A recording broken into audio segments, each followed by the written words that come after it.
जो आप बोल रहे हो ये एकदम लाजमी और सच्चाई है कि ड्रॉप आउट हो रहे हैं और स्कूल से बच्चे छोड़ रहे हैं। मैं जहाँ तक जानता हूँ इसकी वजह यहाँ के हमारी पॉलिटिक्स है, ताकि बच्चों को स्कूल आने के अंदर मदद हो और उनकी जो एक मुस्तकबिल की उड़ान है पढ़ लिख कर एक अच्छा इंसान बनने की, वो उनका ख्वाब पूरा हो।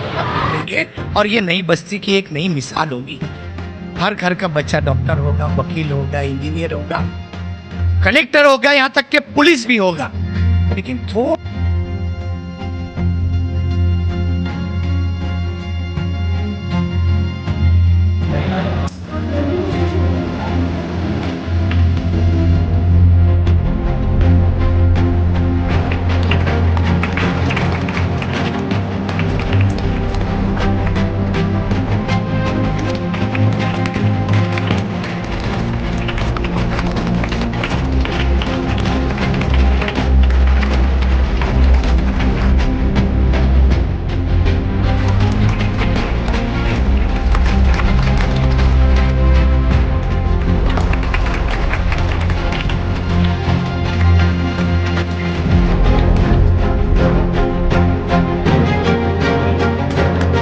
सर का बोलना था कि बैग का इंतजाम होएगा तो बहुत अच्छा है। और बाकी सर डिजिटल जो स्कूल के लिए बोल रहे हो, तो ये हमारे यहाँ शानदार साहब हैं, इनके पास खुद जा कर के ये रिक्वेस्ट की।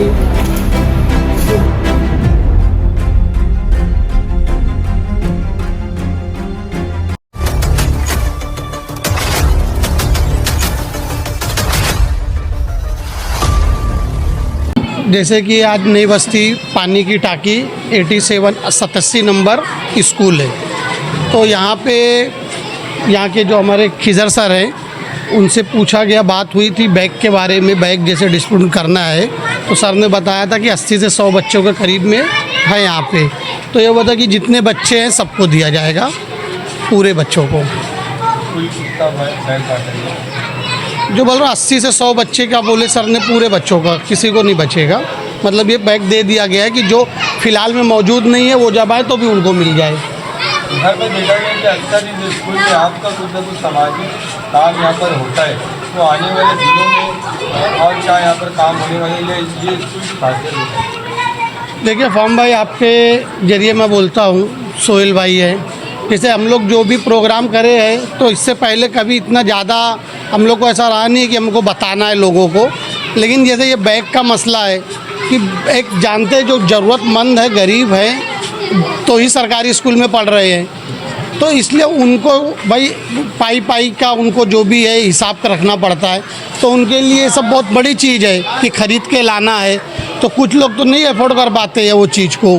कुछ इसमें ऐसे भी बच्चे रहते हैं जो जिनके वालिद नहीं रहते हैं, अम्मी रहती है, बेवा है, वो भी उनके बच्चे पढ़ते हैं, तो जाहिर सी बात है तो उनको तो हर तरीके से तकलीफ़ रहती है ना। तो ये होता है कि अपनी तरफ से जो हो सके वो कितना किया जाए। किसान भाई, आपको क्या लगता है कि सरकारी स्कूल में जो ड्रॉप आउट रेट है, यानी जो बच्चे स्कूल छोड़ रहे हैं, वो कम होगा? ये तो जो आप बोल रहे हो ये एकदम लाजमी और सच्चाई है कि ड्रॉप आउट हो रहे हैं और स्कूल से बच्चे छोड़ रहे हैं। मैं जहाँ तक जानता हूँ इसकी वजह यहाँ के हमारी पॉलिटिक्स है। मैं 100% इस पे बोलूँगा कि जैसे आज जो प्राइवेट स्कूलें हैं उसमें जो फ़ीस है, डोनेशन है, ये कोई ढका छुपा है नहीं। तो यहाँ के जो पॉलिटिशियन है वो उस पर क्यों नहीं लगाम लगा पाते कि जो फ़ीस के लिए जो उनकी रहती है, और उनको क्यों रहता है कि सरकारी में पढ़ाई नहीं होती, इसी वजह से वो जाते प्राइवेट में। तो सरकारी में आप आ करके जब सर से मालूमात लेंगे, आप जब खुद उस पर ध्यान लगाएंगे, पूछेंगे क्या चल रहा है, तो सर जो है यहाँ के ज़िम्मेदार वो बताएंगे, तब समझ में आएगा। लेकिन यहाँ पे ऐसा है कि जब आने ही नहीं है और जब सर स्कूल की छुट्टी हो जाती तो यहाँ के नेता उठते हैं, तो कहाँ से आकर के पूछेंगे। आपको क्या लगता है कैसी पढ़ाई हो रही है यहाँ पर? सदस्य भी जब आप आए थे तो आपको यहाँ का सिस्टम क्या? मैं बोलूँगा आप अपने ज़रिए भी और जो भी स्कूल है सब जगह का जायज़ा ले लें। मैं पर 87 स्कूल बोलूँगा पानी की टाकी की, कि खिजर सर अपने जो हिसाब से यहाँ पे मैनेजमेंट, जैसे नायदा मैडम है हेड हैं, लेकिन खिजर सर एक अपनी जिम्मेदारी के हिसाब से करते हैं, रश्मि मैडम है, तो ये लोग थोड़ा सी फिक्रमंद दिखते हैं और करते हैं काम। अभी डिजिटल स्कूल का भी हुआ यहाँ पे, तो सर पढ़ाई के ताल्लुक से करते हैं, लेकिन मेन मसला क्या है, यहाँ के जो पेरेंट्स हैं उनको भरोसा होना चाहिए कि सरकारी में पढ़ाई होएगी और अच्छी है तब यहाँ पे बच्चे रहेंगे। उनको भरोसा ही नहीं है, उनको यही है कि सरकारी में पढ़ाई नहीं होती तभी यहाँ से प्राइवेट में जाते हैं। तो सबसे मेन चीज़ है कि मैं यहाँ के जो हमारे महापौर साहब हैं, कमिश्नर साहब हैं, आमदार साहब हैं, ये बोलूँगा कि खाली आ करके कोई बुक बांट रहे हैं या ये दे रहे हैं, और भी लोग हैं जो भी है, ये किसी के ऊपर नहीं बोल रहा हूँ, लेकिन कैसा कि उससे नहीं होता है। उसके बाद में ये तो एक उनका हो गया, तो ये ऊपर लेवल पे बात करें, लेकिन जो यहाँ के कॉरपोरेटर लोग रहते हैं जिम्मेदार, खाली काला चश्मा लगा के घूमने का है, तो आ करके देखने का कि पूछने का है, सर से पूछो, मैडम से पूछो क्या जवाबदारी है, क्या दिक्कत हो रही, क्या तकलीफ, तो उसमें हाथ बढ़ाने की कोशिश करो कि कैसे इसको अच्छा कर सकते। तभी यहाँ पे लोग आएंगे ना, जब उनको भरोसा होगा कि नहीं पढ़ाई हो रही है, अच्छा हो रहा है, तभी आएंगे। बिस्मिल्लाहिर्रहमानिर्रहीम। आज school number Bhiwandi municipal corporation Urdu school number 87 नई बस्ती पानी की टाकी, यहाँ पर आज मुफ्त बैग, स्कूल बैग डिस्ट्रीब्यूशन का प्रोग्राम रखा गया और इसके अंदर जो हमारे को सपोर्ट किया बच्चों को स्कूल बैग देने के लिए इस मोहल्ले के समाज सेवक इंसान खान साहब की जानिब से, जिन्होंने यहाँ पर तकरीबन 80 बैग यहाँ पर बच्चों को तालीमी किट के तौर पर यहाँ पर दिया है, ताकि बच्चों को स्कूल आने के अंदर मदद हो और उनकी जो एक मुस्तकबिल की एक उड़ान है पढ़ लिख कर एक अच्छा इंसान बनने की, वो उनका ख्वाब पूरा हो। थोड़ा पढ़ाई के बारे में बताइए, पढ़ाई किस तरह से स्कूल में चल रही है और पेरेंट्स को ट्रस्ट क्यों नहीं है? यहाँ पर तो स्कूल नंबर 87 जो है इस नई बस्ती के अंदर जो है जमात अव्वल ता हफ्तम तक के यहाँ पर तालीम दी जाती है। यहाँ पर 7 क्लास और 60 टीचर्स है। 2 डिजिटल्स रूम है हमारे पास, साथ ही साथ अभी हमारे पास में पिछले साल से जो है एक कंप्यूटर लैब, कंप्यूटर का कमरा भी है। यहाँ पर हम डिजिटल तालीम बच्चों को देते हैं, वो भी मुफ्त देते हैं यहाँ पर। और यहाँ का रिज़ल्ट जो है बच्चों का 100% है और काफ़ी अच्छे तालीमी लवाज़मात के साथ, और यहाँ पर हर चीज़ की गवर्नमेंट की फैसिलिटीज़ स्कूल में मौजूद है। पेरेंट्स को कुछ कहना चाहेंगे स्कूल के? पेरेंट्स को मैं यही कहना चाहूँगा कि अवेयरनेस लाइए, तालीम की अहमियत को समझिए और अपने ज़्यादा से ज़्यादा स्कूल को कोऑपरेट करिए। स्कूल के क्या जो माहौल है उसके अंदर हमारा साथ दीजिए, स्कूल की तरक्की में हमारा साथ दीजिए, और जो एडमिशन्स है वो एडमिशन के लिए हमारी मदद करिए। गवर्नमेंट की एक स्कीम है कि हर बच्चे का जो आधार कार्ड कंपलसरी है, हम वो मुफ्त आधार कार्ड भी दिलाने के लिए हर जगह पर पेरेंट्स के साथ जाकर उनकी मदद करते हैं।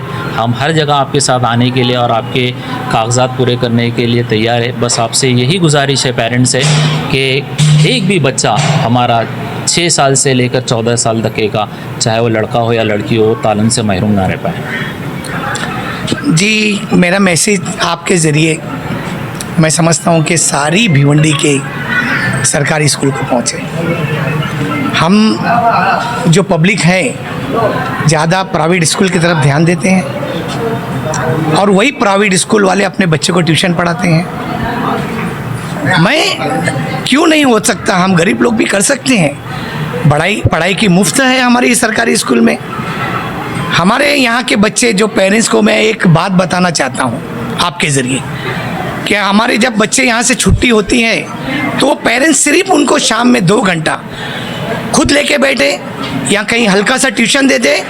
मैं आपको ये चैलेंज करता हूँ कि वो प्राइवेट स्कूल से ज़्यादा इस सरकारी स्कूल का नंबर आएगा। सिर्फ और सिर्फ हमको थोड़ी मेहनत की ज़रूरत है। हमारे टीचर बहुत मेहनत कर रहे हैं, थोड़ी पेरेंट्स की ज़रूरत है। हो सकता है मेरी बात पेरेंट्स को ख़राब लगे, लेकिन वाकई मैं ये आपके बच्चों के लिए कह रहा हूँ। आपने एक मिसाल दी थी जो खुद आपके ऊपर थी कि आपके बच्चे आज एक वेल गुड जगह सक्सेस हो चुके हैं, मगर वो भी सरकारी स्कूल से पढ़े हैं। आप जरा उनके बारे में। जी, मेरे बच्चे, जो मेरी एक बड़ी लड़की वकील है, वो इस्लामिया स्कूल से पढ़ी है, वो भी सरकारी देखे जाए तो छोटी स्कूल है हमारे शास्त्री नगर की। मेरा बच्चा जो है नई बस्ती में पढ़ा हुआ है, दोनों, जो एक प्रोफेसर है आज BNN कॉलेज में MBA पढ़ाती है। मेरा बच्चा जो है सॉफ्टवेयर इंजीनियर है, अलमाज मोमिन। हम आपको एक बात बता दें सर कि हमने और पेरेंट्स को जैसे मैं कह रहा हूँ, वो वक्त दूर नहीं कि इनके भी बच्चे कामयाबी की राह में निकलेंगे और ये नई बस्ती की एक नई मिसाल होगी। हर घर का बच्चा डॉक्टर होगा, वकील होगा, इंजीनियर होगा, कलेक्टर होगा, यहाँ तक कि पुलिस भी होगा। लेकिन थोड़ा सा हम पेरेंट्स से रिक्वेस्ट करते हैं कि थोड़ा अपने बच्चे पे 1-2 घंटा ध्यान दें। मैं समझता हूँ कि गरीबी उनकी मजबूरी है, लेकिन मजबूरी को हम ख़त्म कर सकते हैं।